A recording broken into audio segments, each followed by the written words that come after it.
give me some feedback in the chat. I'm going to give you guys a minute or two. Give me some feedback, or maybe you have other questions or something didn't make sense.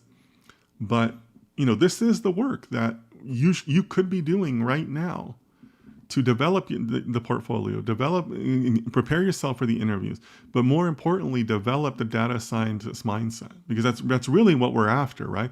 You're not looking to hack the interview or read some list of questions on LinkedIn. You want to be a data scientist. The best way to pass the data science interview is to be in the business, right? As ironic as that sounds, that's the best way to walk in prepared. All right, so our friend in China says, would you please name the data set? I want to catch up. Yeah, so this is the FINRA Financial Capability Survey. It's a survey they run every 3 years. This is the 2021 edition that was published in 2022. They publish a year later. But again, I want to emphasize, and thank you for the question, because it does give me the opportunity to emphasize this.